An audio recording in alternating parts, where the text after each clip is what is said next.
الله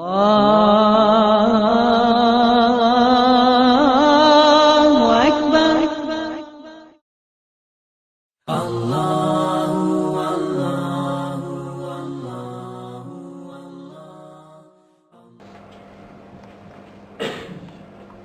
نحمده ونصلي على رسول الكريم. Dear respected brothers and elders, Assalamu alaikum wa rahmatullahi wa barakatuh.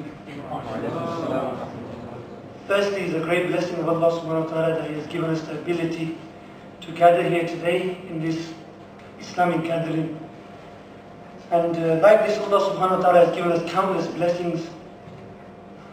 One of the greatest blessings, another one great blessing that Allah subhanahu wa ta'ala has given us is that He has put us in the ummah of Prophet Muhammad sallallahu alayhi wa sallam. Such a ummah that even Musa alayhi salam asked Allah subhanahu wa ta'ala to put me inside this ummah as well. That's the virtue of this ummah. Also Allah subhanahu wa ta'ala, He has made us a Muslim. Nobody before birth made a contract with Allah subhanahu wa ta'ala that look, make me a Muslim or anything like this. Allah subhanahu wa ta'ala free made us a Muslim. We didn't have to pay. We didn't have to sacrifice anything. We didn't have to do anything. Allah subhanahu wa ta'ala just made us a Muslim. Like that, He brought us up in a Muslim home. Also, my brothers, today I would mainly like to speak about the sacrifices of the Sahabas and how Deen actually got to us. Today we just think, okay, we were born as Muslims and that's it, Islam is just that. But if you look at the history of Islam and how Deen actually came to us, it came to us through a great sacrifice and great bloodshed. Great sacrifice. Sahabas are they who sacrificed their families, their kids, and they gave their life in the way of Allah subhanahu wa ta'ala only. With the right intention to only please Allah subhanahu wa ta'ala. They sacrificed absolutely everything. It's them who went to the four corners of the world spreading this deen, and that's how today we are Muslims. Firstly, I would like to start with the Sahabi Musa bin Umair radiallahu anhu.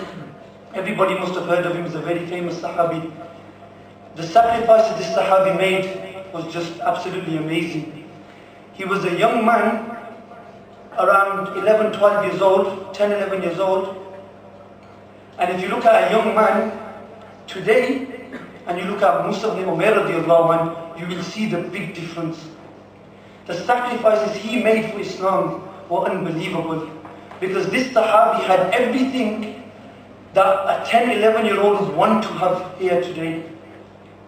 His mother was very, very rich in Makkah. People feared her because of her richness. And he did not fear anybody, Musa bin Umair radiallahu anhu, except his mother. He did not fear anybody else in Makkah. He only feared his mother. She was the biggest fear for him. So Musa bin Umair radiallahu anhu, he had the best of clothes. His mother used to make him wear the best of clothes. Clothes that didn't even reach the shops at that time then. He had the best of shoes. Everybody knew that he was the charm of Makkah at that time. Everybody knew Musa bin Umair for this. His scent was such that when he was to walk through a road or a valley, moments later when other people used to cross through the same valleys, they used to know that his Musa bin Umair has passed through these valleys, because his scent would remain there that long. This is the kind of youth this Musa bin Umair radiallahu anhu was.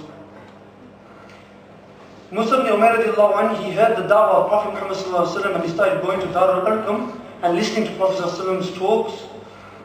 And also Usman bin Talha caught Musa bin Umair radiallahu anhu praying like the way the Prophet sallallahu alaihi wasallam was praying. So he informed his mother that Musa bin Umair has become a Muslim.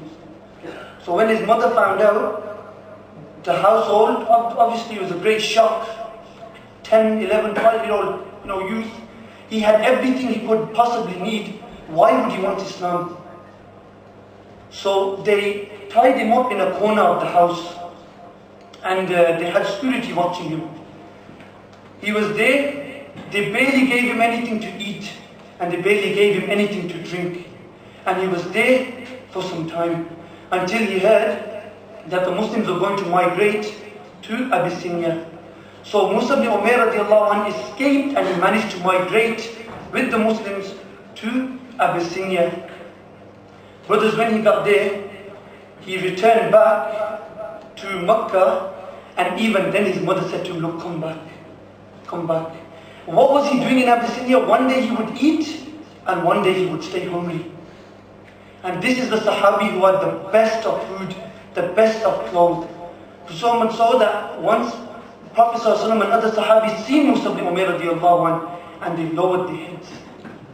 Because he was wearing only one cloth, and that even was torn from so many different places. This is the sacrifice this Sahabi, young Sahabi, made for the sake of deen. Also we have another Sahabi, Khabbab radiallahu anh. He was a slave of Ammar. And he accepted Islam. He was the 6th or the 7th Sahabi to accept Islam. He was from amongst the Sabiqun al-Awwalun. And he also accepted Islam, and Ammar found out. So what would we think happened? She slapped him, beat him up.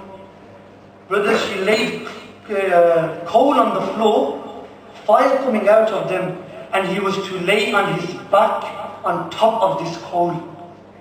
He said himself that the only thing that would switch this fire off was my blood and the flesh of my back, the fat on my back. These are the sacrifices that these Sahabis made for this deen. That's why Allah subhanahu wa ta'ala, also iron was to be warmed so much that it would turn orange, and that would be placed on his head. And even when he went to Prophet ﷺ to ask for dua, Prophet ﷺ said, before you, the companions of them Prophet's times, they made such sacrifices that they were put into ditches, and a sword would come and split their bodies in two. These are the sacrifices of the people in the past. Brothers, today we have it very easy. We have it very easy and still we run away from deen. Musa ibn Umair, he had everything. He sold such riches for the sake of deen. Today, we sell our deen for a couple of pounds. Them days, if you were to say the kalma, you'd be punished. You're asking, you've got a death wish. Today we can say the kalma openly, we don't want to know. Like this, my brothers, on the day of judgment, these Sahabas, we're going to face them. And how shameful will it be to face these Sahabis who gave their life and blood and everything for the sake of deen. You know, don't we ever sit down and ponder upon this, that we're going to have to face these Sahabas on the day of judgment?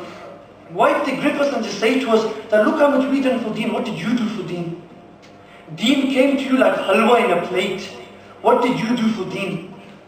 Nothing, but just got rid of it. So because of this, my brothers, I would like to end my speech now. We've got a madrasa in our locality as well, Darul Ilm. If you ask the online students, they will tell you what a great blessing it is to have a madrasa so local to us. And in this madrasa, you know, some people say, oh, we understand sacrifice for 6 years is too long. For the 6 years is nothing for our Ilm course. And you have part-time courses, you have every time course that suits your time. Part-time, online, on-site, off-site, everything. Anything that will suit a person's schedule. Alhamdulillah, these ustads, they were constantly teaching Muqtab himself be there till 11, 12 o'clock in the night. I'll be driving past us, these called there. So like this, you know, 6 years to learn the deen that so many Sahabas gave their life for is absolutely nothing, my brothers. So inshallah, we should make an intention to learn deen, because without knowledge, my brothers, what are you going to do in deen? So may Allah give us the ability to become alims, or to have love for the alims at least, and to study, and inshallah become leaders, and try and make sacrifices, just like the Sahabas did, for the deen in our time today. Inshallah.